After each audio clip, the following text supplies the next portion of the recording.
Hello everyone, welcome to my channel study की 98। दोस्तों आज की इस क्लास में हम लोग डिस्कस करेंगे रेलवे ग्रुप डी साइंस, जिसमें कि हम टॉप 30 प्रश्न का डिस्कस करेंगे जो कि आपके एग्जाम पॉइंट ऑफ व्यू से काफी महत्वपूर्ण होंगे। अगर चैनल पर पहली बार आए तो चैनल को सब्सक्राइब करके बेल आइकन को प्रेस कर, चूंकि जब भी मैं वीडियो अपलोड करूँ तो आप तक नोटिफिकेशन जाए और आप आसानी डेली प्रैक्टिस सेट को कर पाए। और इस वीडियो का डिस्क्रिप्शन में आपको लिंक दिया हुआ है, वहाँ पर आपको पीडीएफ मिल जाएगा। टेलीग्राम से जुड़ जाएंगे आप, वहाँ पर आपको पीडीएफ मिल जाएगा, वहाँ से जाकर रीड कर सकते हैं और रिवीजन कर सकते हैं आप डेली। चलिए आज के इस क्लास को शुरू करते हैं। पहला प्रश्न कुछ इस प्रकार से हमारे आपको एक नंबर में पूछा जा रहा है, दाब बढ़ने से किसी द्रव का क्वथनांक पर क्या प्रभाव पड़ता है, ये आपको यहाँ पर बताना है। तो बताइए दाब बढ़ने से किसी द्रव का क्वथनांक क्या होगा, ये आपको यहाँ पर बताना है। तो मान लेते हैं कि किसी भी कुकर में क्या होता है कि वहां पर क्या होता है कि उसमें ढक्कन लगा हुआ रहता है। जब उसमें खाना बनाना स्टार्ट करते हैं तो उसमें क्या होता है कि गैस जो होता है वो किसी भी प्रकार से आपका बाहर नहीं निकल पाता है, जिसके कारण से वहां पर क्या होता है कि दाब बन जाता है। क्योंकि भाप जब नहीं निकलते तो वहां पर दाब बन जाता है, और दाब जब बन जाता है तो वहां पर क्या होता है कि खाना जो होता है वो काफी तेजी से बन जाता है। तेजी से बन जाता है जिसका मतलब कि वहां पर क्वथनांक जो होता है वो काफी बढ़ जाने के कारण से ऐसा होता है। तो वही यहाँ पर आपको पूछा जा रहा है कि दाब के बढ़ने से किसी द्रव का क्वथनांक पर क्या प्रभाव पड़ेगा, ये आपको यहाँ पर बताना है। तो क्वथनांक उसका बढ़ जाता है। तो इस प्रकार से यहाँ पर ऑप्शन नंबर यहाँ पर बी जो है आपका करेक्ट हो जाएगा कि किसी भी द्रव के दाब अगर बढ़ाया जाता है तो वहां पर उसका क्या होता है क्वथनांक बढ़ जाता है। ऑप्शन बी यहाँ पर आपका करेक्ट हो जाएगा। नेक्स्ट आगे बढ़ते हैं। नेक्स्ट यहाँ पर आपको 2 नंबर बताना है, तेज हवा वाली रात्रि में ओस नहीं बनती है क्योंकि। तो बताइए कि तेज हवा वाली रात्रि में ओस क्यों नहीं बनती, ये आपको यहाँ पर पूछा जा रहा है। तो इसकी अगर हम बात करें तो वहां पर क्या होता है कि वाष्पीकरण का जो दर होता है ये तेज हो जाता है। अब क्यों हो जाता है, क्योंकि जब हवा चलता है तो वहां पर क्या होता है वाष्पीकरण का दर ऑटोमेटिक वहां पर चेंज हो जाता है, जिसके कारण से वाष्प क्या होता है कि ऊपर उठने लगते हैं, जिसके कारण से ओस नहीं बन पाता है। तो ऑप्शन यहाँ पर आपका करेक्ट हो जाएगा कि वाष्पीकरण की जो दरें होती है आपका क्या होता है तेज हो जाती है। तो ऑप्शन यहाँ पर आपका करेक्ट हो जाएगा। नेक्स्ट आगे बढ़ते हैं। नेक्स्ट यहाँ पर आपको 3 नंबर में पूछा जा रहा है, बर्फ का गलनांक बिंदु है। तो बताइए कि बर्फ का गलनांक बिंदु क्या है, ये आपको यहाँ पर बताना। तो सबसे पहली बात हम लोग यहाँ पर ये समझते हैं कि 0 डिग्री सेंटीग्रेड ताप पर क्या होता है कि कोई भी बर्फ वो क्या होता है बर्फ अवस्था में कोई भी जैसे कि द्रव है तो वो बर्फ अवस्था में क्या होता है कि परिवर्तित होना शुरू कर देता है। और जब कोई ठोस हो जाता है तो मान लेते हैं कोई यहाँ पर बर्फ यहाँ पर है और ये अगर ठोस रूप में तो ये अगर द्रव के रूप में अगर परिवर्तित होने लगेगा तो ये जब 0 डिग्री सेंटीग्रेड ताप पर पहुंचेगा तब ये क्या होता है कि द्रव में बदलना प्रारंभ करता है। इस प्रकार से यहाँ पर आपको पूछा जा रहा है। और यहाँ पर याद रखना कि 0 डिग्री जो ये सेंटीग्रेड ताप होता है ये 273 केल्विन के बराबर होता है। कितना, तो ये 273 केल्विन के आपका बराबर होता है। तो यहाँ पर आपसे जो पूछा जा रहा है कि बर्फ का गलनांक बिंदु कितना है, तो ये आपका 273 केल्विन के बराबर हो जाएगा। क्योंकि 0 डिग्री जो सेंटीग्रेड ताप होता है आपका ये 273 केल्विन के बराबर होता है। तो ऑप्शन यहाँ पर आपका करेक्ट हो जाएगा। नेक्स्ट आगे बढ़ते हैं। नेक्स्ट यहाँ पर आपको 4 नंबर में पूछा जा रहा है, निम्नलिखित में से कौन सा उष्मा का यूनिट है, ये आपको यहाँ पर बताना है। तो यहाँ पर उष्मा की यूनिट के बारे में आपसे पूछा जा रहा है। तो उष्मा का जो यूनिट होता है ये आपका जूल होता है। ठीक है, तो ऑप्शन यहाँ पर आपका करेक्ट हो जाएगा। इसके अलावा आप लोग याद रखेंगे कार्य का जो एसआई यूनिट होता है ये आपका जूल होता है। इसके अलावा याद रखेंगे ऊर्जा का जो यूनिट होता है ये भी आपका जूल होता है। तो ऐसा भी पूछा जाता है। ऑप्शन में आपको दिया रहेगा कार्य दिया रहेगा, उसके बाद आपको वहां पर उष्मा ऊर्जा भी दिया रहेगा और पूछेगा आपसे कि यहाँ पर दोनों किस ऑप्शन में कौन सा ऐसा आपका यहाँ पर ऑप्शन दिया हुआ है जिसमें कि 2 राशि का क्या है कि यूनिट जो है वो आपका समान है। तो इस प्रकार से अगर पूछा जाता है तो वहां पर आपका क्या हो जाता है, तो उष्मा हो जाता है, सॉरी वहां पर आपका ऊर्जा हो जाता है और कार्य हो जाता है। इसके अलावा अगर हम बात करें तो उष्मा का जो आपका ऐसा यूनिट होता है ये भी आपका जूल होता है। तो ऑप्शन यहाँ पर आपका करेक्ट हो जाएगा। नेक्स्ट आगे बढ़ते हैं। नेक्स्ट यहाँ पर आपको 5 नंबर में पूछा जा रहा है, सोनार का पूरा नाम क्या है। तो बताइए कि सोनार का पूरा नाम क्या होता है, ये आपको यहाँ पर बताना है। तो सोनार की अगर हम बात करें तो ये होता है आपका साउंड नेविगेशन एंड रेंजिंग होता है। क्या होता है, साउंड नेविगेशन एंड रेंजिंग होता है। ऑप्शन ए में यहाँ पर आपको दिया हुआ साउंड न्यूट्रलाइजेशन एंड रेंजिंग, तो ये आपका यहाँ पर गलत हो जाएगा। ऑप्शन बी में दिया हुआ है साउंड नेविगेटिंग एंड रेंजिंग, ये भी आपका गलत हो जाएगा। ऑप्शन सी में यहाँ पर आपका दिया हुआ है साउंड नेविगेशन एंड रेंजिंग, तो ये आपका करेक्ट हो जाएगा। क्योंकि सोनार का जो आपका फुल फॉर्म होता है ये होता है साउंड नेविगेशन एंड रेंजिंग। तो ऑप्शन सी यहाँ पर आपका करेक्ट हो जाएगा। इसके अलावा बी की अगर हम बात करें तो ऑप्शन बी में दिया हुआ है साउंड न्यूट्रलाइजेशन एंड रेंजिंग, ये भी आपका यहाँ पर गलत हो जाएगा। ऑप्शन सी यहाँ पर आपका करेक्ट है। इसके अलावा हम लोग समझते हैं कि सोनार का जो प्रयोग किया जाता है तो समुद्र में जब किसी भी नाव क्या होता है कि जब डूब जाते हैं तो उसमें सोनार के द्वारा यानी कि ध्वनि भेजा जाता है और ध्वनि जब पुनः रिफ्लेक्ट होकर सुनाई पड़ता है तो वहां पर पता चलता है कि आखिर कितना दूरी में यह नाव जो है गिरा हुआ और कहाँ पर गिरा हुआ। तो वहां पर क्या किया जाता है कि दूरी बराबर फॉर्मूला लगाया जाता है, दूरी बराबर चाल गुना समय, और कितना चाल से वो ध्वनि को भेजता है और कितना समय के बाद पुनः उसको रिफ्लेक्ट होकर प्रतिध्वनि सुनाई पड़ता है, इसको वहां पर मेजर किया जाता है, जिसके कारण दूरी बराबर निकाला जाता है। तब पता चलता है कि नाव यहाँ पर कितना दूर में है। तो ऑप्शन बी सी यहाँ पर आपका करेक्ट हो जाएगा कि सोनार का जो आपका फुल फॉर्म है ये sound navigation and ranging, option C यहाँ पर आपका करेक्ट हो जाएगा। नेक्स्ट आगे बढ़ते हैं। नेक्स्ट यहाँ पर आपको 6 नंबर में पूछा जा रहा है, ध्वनि के संचरण के लिए आवश्यक माध्यम डैश अवस्था में होना चाहिए। तो बताइए कि ध्वनि के संचरण के लिए आवश्यक जो माध्यम होना चाहिए किस किस अवस्था में होना चाहिए ये आपको यहाँ पर बताना है। तो अगर ध्वनि की अगर हम बात करें तो इसके लिए आपका ठोस होना चाहिए, ठोस में ध्वनि की चल सबसे अधिक होती है। उसके बाद गैस की अगर हम बात करें तो गैस में भी क्या होता है कि ध्वनि का संचरण होता है।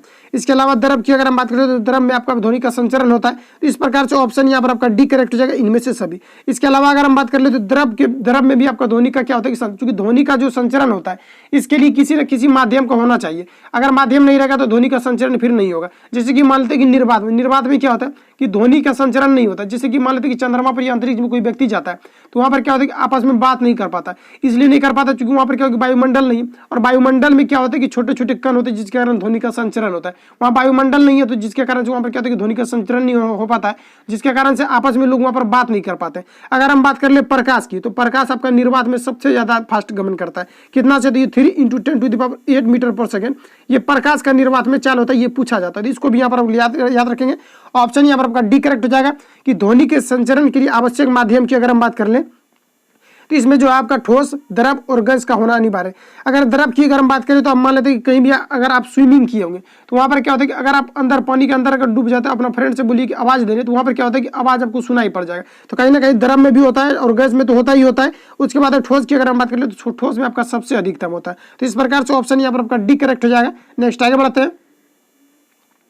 नेक्स्ट यहाँ पर आपको 7 नंबर में पूछा जा रहा है ध्वनि की तीव्रता मापी जाती है। तो बताइए कि ध्वनि की जो तीव्रता होती है ये किसके द्वारा मापी जाती है, ये आपको यहाँ पर बताना है। Option A Richter scale, option B Tesla, option C decibel, option D इनमें से कोई नहीं। तो इसमें अगर करेक्ट आंसर की बात करें तो इसमें आपका हो जाएगा डेसिबल। डेसिबल जो है ये ध्वनि का आपका इकाई है, ध्वनि को जो मापा जाता है ये आपका डेसिबल में मापा जाता है। ऑप्शन सी यहाँ पर आपका करेक्ट हो जाएगा। इसके अलावा बात कर लेते हैं रिक्टर स्केल का। तो रिक्टर स्केल से जो होता है इसमें भूकंप की तीव्रता को रीड किया जाता है रिक्टर स्केल पर। इसके अलावा अगर हम बात करें कि भूकंप से रिलेटेड जो अध्ययन किया जाता है इसको क्या कहा जाता है, तो इसको सिस्मोलॉजी कहा जाता है। ऑप्शन बी की अगर हम बात करें तो ये टेस्ला एक यूनिट है। ऑप्शन डी की अगर हम बात करें तो ये आपका ध्वनि का जो इकाई होता है ये आपका डेसिबल में मेजर किया जाता है। ऑप्शन सी यहाँ पर आपका करेक्ट हो जाएगा। नेक्स्ट आगे बढ़ते हैं। नेक्स्ट यहाँ पर आपको 8 नंबर में पूछा जा रहा है 100 वोल्ट विभवांतर की 100 वोल्ट विभवांतर पर किसी चालक में 6 एम्पियर की विद्युत धारा प्रवाहित होती है, खर्च हुई शक्ति क्या होगी ये आपको यहाँ पर बताना है। तो यहाँ पर आपको V बराबर कितना दिया हुआ है, तो यहाँ पर 100 भी दिया हुआ है। उसके बाद अगर हम बात कर ले तो एम्पियर बराबर यानी कि I बराबर जो आपको यहाँ पर दिया हुआ कितना दिया हुआ है 6 एम्पियर दिया हुआ है। एक आपका यहाँ पर फॉर्मूला होता है P बराबर W/T। अगर P बराबर यहाँ पर आप W/T को अगर फॉलो करते हैं तो P बराबर आप, चूंकि यहाँ पर जो पूछा जा रहा है आपसे कि शक्ति क्या होगी, तो P बराबर आपका पावर या शक्ति होगी, चूंकि शक्ति ही आपको निकालना है। W बराबर अगर हम बात करें तो यहाँ पर आपको W नहीं दिया हुआ है, T की अगर हम बात करें तो यहाँ पर आपको T नहीं दिया हुआ। इसके अलावा अगर हम बात कर ले तो एक फॉर्मूला होता है आपका P बराबर VI होता है। तो इस पर आपका यहाँ पर ये जो क्वेश्चन सॉल्व हो जाएगा। तो P बराबर अगर हम बात करें तो यहाँ पर कितना दिया हुआ आपको 100 भी दिया हुआ।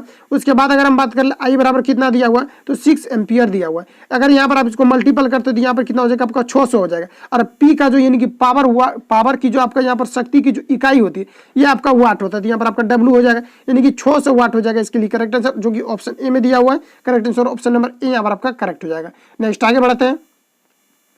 नेक्स्ट यहाँ पर आपको 9 नंबर में पूछा जा रहा है हाइड्रोजन अणु का नाभिक किससे बना होता है ये आपको यहाँ पर बताना है। तो हाइड्रोजन अणु की अगर हम बात करें तो सबसे पहले हम लोग यहाँ पर ये समझते हैं कि सभी परमाणु क्या होते हैं, विभाज्य होते हैं। लेकिन डाल्टन के अकॉर्डिंग अगर हम यहाँ पर बात करें कि डाल्टन का मानना था कि परमाणु अविभाज्य होता है, लेकिन रदरफोर्ड ने इसको साबित किया कि परमाणु के अंदर भी न्यूट्रॉन और प्रोटॉन पाए जाते हैं, जिसके कारण से परमाणु क्या है तो ये आपका विभाज्य है। यहाँ तक क्लियर। उसके बाद हम बात कर लेते हैं कि हाइड्रोजन के बारे में। तो हाइड्रोजन की अगर हम बात करें तो हाइड्रोजन जो होता है, हाइड्रोजन में आपका प्रोटॉन पाया जाता है लेकिन न्यूट्रॉन किसी भी प्रकार का आपका न्यूट्रॉन नहीं पाया जाता है। तो यह आपको यहाँ पर याद रखना जो कि यूनिक है। तो ऑप्शन ए यहाँ पर आपका करेक्ट है, केवल एक प्रोटॉन पाया जाता है किसमें, तो ये आपका हाइड्रोजन अणु में पाया जाता है। तो ऑप्शन ए यहाँ पर आपका करेक्ट हो जाएगा। नेक्स्ट आगे बढ़ते हैं।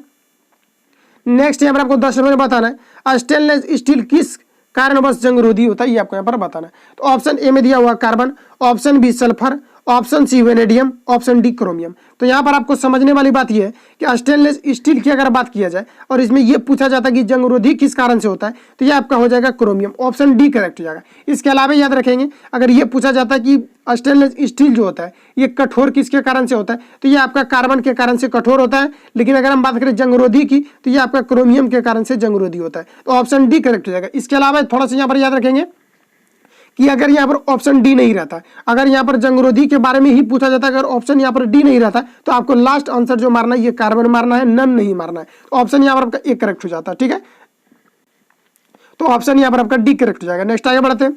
नेक्स्ट यहाँ पर आपको 11 नंबर में पूछा जा रहा है थर्मामीटर में उपयोग की जाने वाली तरल धातु कौन सी है, ये आपको यहाँ पर बताना है। तो यहाँ पर ऑप्शन ए में दिया हुआ पारा, option B silver, option C magnesium, option D gold. तो यहाँ पर अगर हम करेक्ट आंसर की बात करें तो पारा में जो प्रयोग किया जाता है, सॉरी यहाँ पर थर्मामीटर में जो प्रयोग किया जाता है ये आपका पारा किया जाता है, Hg किया जाता है। यानी कि इसकी अगर परमाणु संख्या की अगर हम बात करें तो ये 80 होता है। और पारा जो होता है, पारा एक ऐसा धातु है जो कि द्रव अवस्था में पाई जाती है। इसके अलावा पूछा जाता है कि कौन सा ऐसा वो धातु है जो कि आपका पाया जाता है द्रव अवस्था में। वो धातु की अगर बात किया जाए तो ये आपका हो जाएगा ब्रोमीन। कौन सा हो जाएगा? ब्रोमीन एक वो धातु है जो कि द्रव अवस्था में पाया जाता है। पारा एक धातु है जो कि आपका द्रव अवस्था में पाया जाता है। पारा की परमाणु संख्या की अगर बात करें तो ये आपका 80 होता है।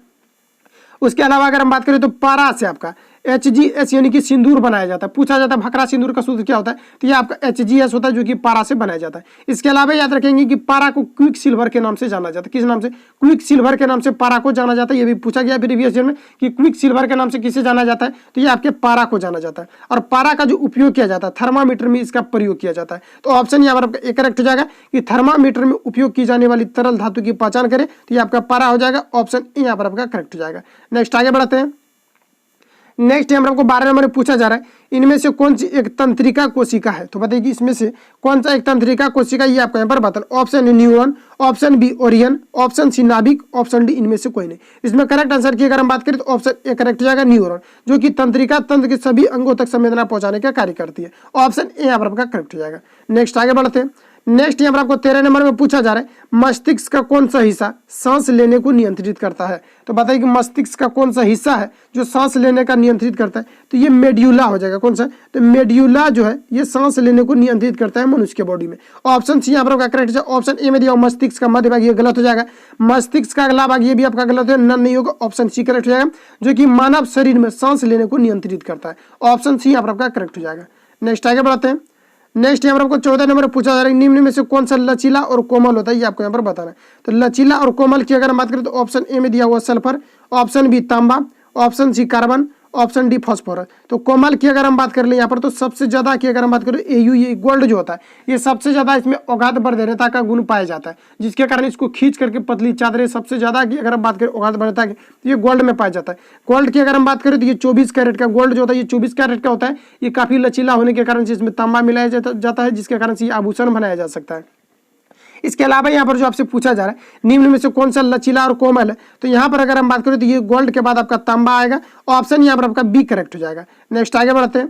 नेक्स्ट यहाँ पर आपको 15 नंबर में पूछा जा रहा है लोहे को कठोर और मजबूत बनाने के लिए निम्न में से क्या मिलाया जाता है। तो अभी तुरंत बताइए कि लोहे को अगर कठोर और मजबूत अगर बनाना रहेगा तो इसमें कार्बन मिलाएंगे, अगर जंगरोधी बनाना रहेगा तो इसमें क्रोमियम को मिलाया जाता है। तो यहाँ पर आपका ऑप्शन सी यहाँ पर आपका करेक्ट हो जाएगा कि लोहे को मजबूत और कठोर बनाने के लिए इसमें कार्बन को मिलाया जाता है। ऑप्शन सी यहाँ पर आपका करेक्ट हो जाएगा।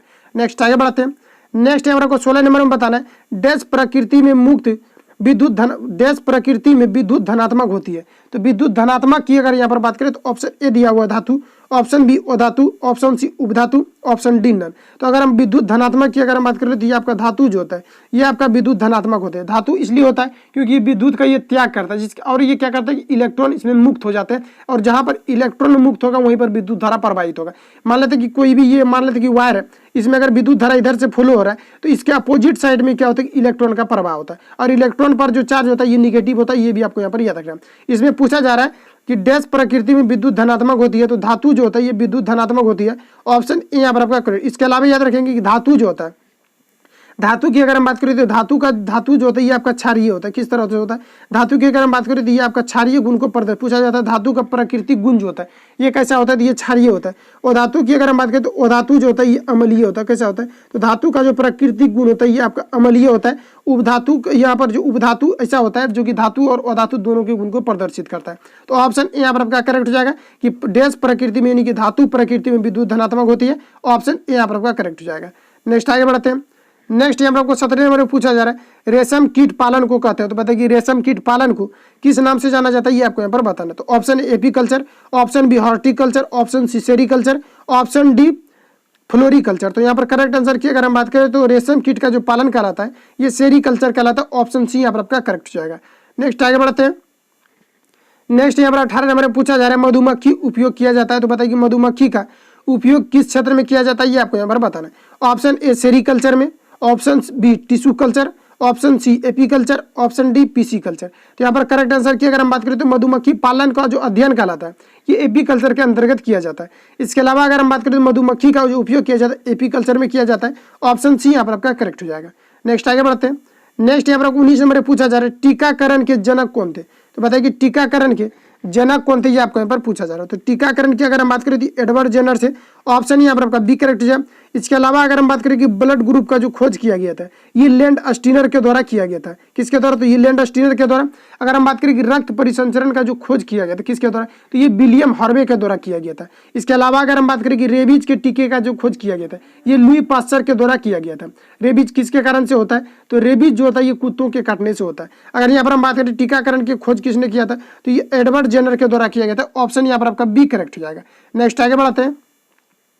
नेक्स्ट यहाँ पर आपको 20 नंबर में पूछा जा रहा है पीडोलॉजी में किसका अध्ययन किया जाता है। बताइए कि पीडोलॉजी में किसका अध्ययन किया जाता है ये आपको यहाँ पर बताना है। ऑप्शन ए पादप रोगों का, ऑप्शन बी भूमि का, ऑप्शन सी प्रदूषण का, ऑप्शन डी चट्टानों का। तो पीडोलॉजी की अगर यहाँ पर हम बात करें तो इसमें मृदा का अध्ययन किया जाता है, यानी कि भूमि का अध्ययन जो किया जाता है ये पीडोलॉजी के अंतर्गत किया जाता है। तो ऑप्शन यहाँ पर आपका बी करेक्ट हो जाएगा। नेक्स्ट आगे बढ़ते हैं। नेक्स्ट यहाँ पर 21 नंबर में पूछा जा रहा है जेनेटिक्स निम्न में से किसका अध्ययन है। तो बताइए कि जेनेटिक्स निम्न में से किसका अध्ययन है ये आपको यहाँ पर पूछा जा रहा है। Option A Mendel, option B जैव विकास, ऑप्शन सी डीएनए संरचना, ऑप्शन डी अनुवांशिकता और विवरण। तो यहाँ पर अगर करेक्ट आंसर की अगर हम बात करें तो डीएनए जो ये आपका डीएनए का जो अध्ययन होता है ये अनुवांशिकता और विवरण के साथ विवरण का होता है। ऑप्शन यहाँ पर आपका डी करेक्ट हो जाएगा। नेक्स्ट आगे बढ़ते हैं। नेक्स्ट यहाँ पर आपको 22 नंबर बताना है मानव शरीर के रक्त का पीएच स्तर क्या होता है ये आपको यहाँ पर पूछा जा रहा है। तो मानव शरीर की बात करें तो यहाँ पर अगर हम बात कर ले कि मनुष्य शरीर का जो पीएच मान, मानव रक्त का जो पीएच मान होता है ये कितना होता है। तो एक्यूरेट की अगर हम बात करें तो यहाँ पर 7.4। जनरली यही पूछा जाता है कि मानव शरीर का जो रक्त होता है पीएच मान कितना होता है, तो ये 7.4 होता है।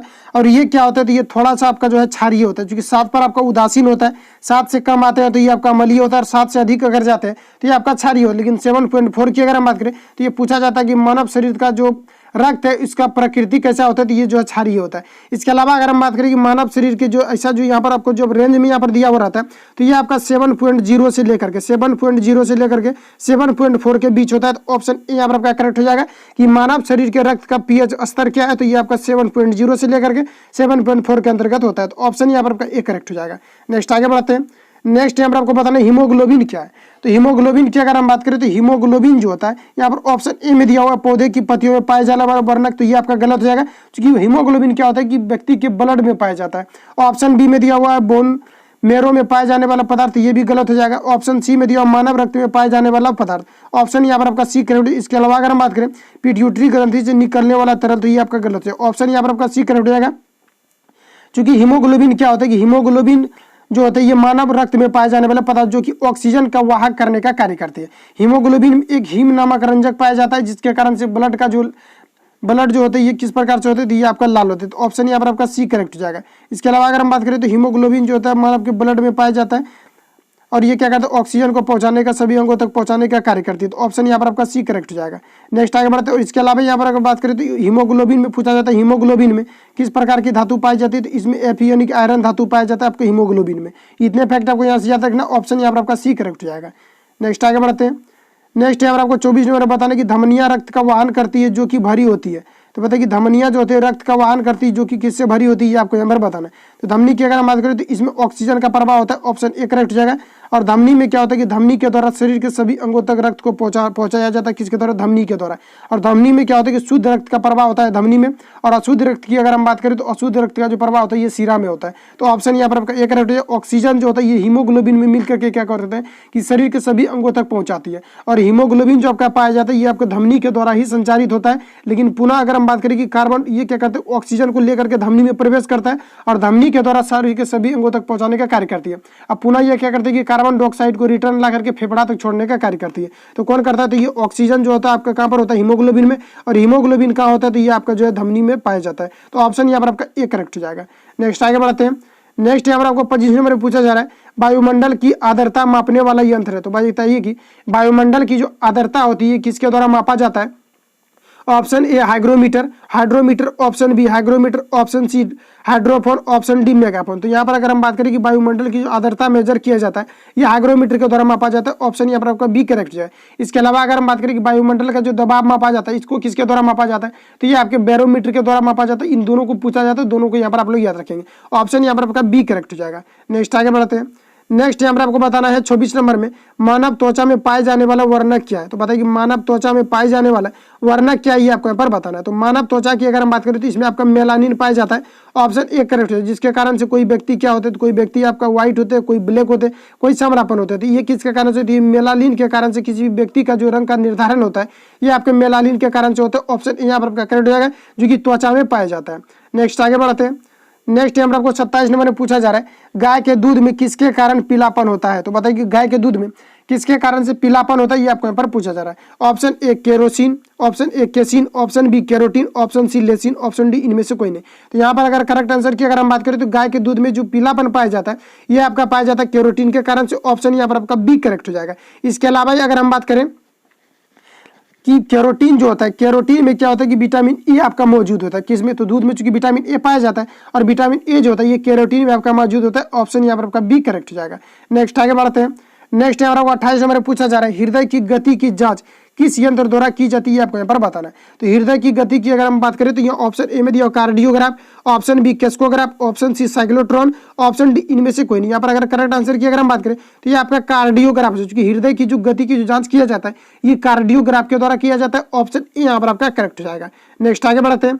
नेक्स्ट यहाँ पर आपको 29 नंबर में पूछा जा रहा है, लकवा किस विटामिन के कारण से होता है। तो बताइए कि लकवा किस विटामिन के कारण से होता है, ये आपको यहाँ पर पूछा है। तो लकवा की अगर हम बात करें तो ये आपका विटामिन B7 के कारण से होता है। ऑप्शन सी यहाँ पर आपका करेक्ट हो जाएगा। अगर विटामिन B7 की अगर हम बात करें तो ये आपको केला में मिलता है। कहाँ पर मिलता है, केला में मिलता है। इसके अलावा अगर हम बात करें तो इसमें मैग्नीशियम मिलता है, विटामिन बी आपका मिलता है, विटामिन ए मिलता है। ये कहाँ पर मिलता है, तो ये आपका केला में मिलता है। ऑप्शन सी यहाँ पर आपका करेक्ट हो जाएगा कि लकवा किस विटामिन के कारण से होता है, तो ये विटामिन B7 के कारण से होता है। ऑप्शन सी यहाँ पर आपका करेक्ट हो जाएगा। नेक्स्ट आगे बढ़ते हैं।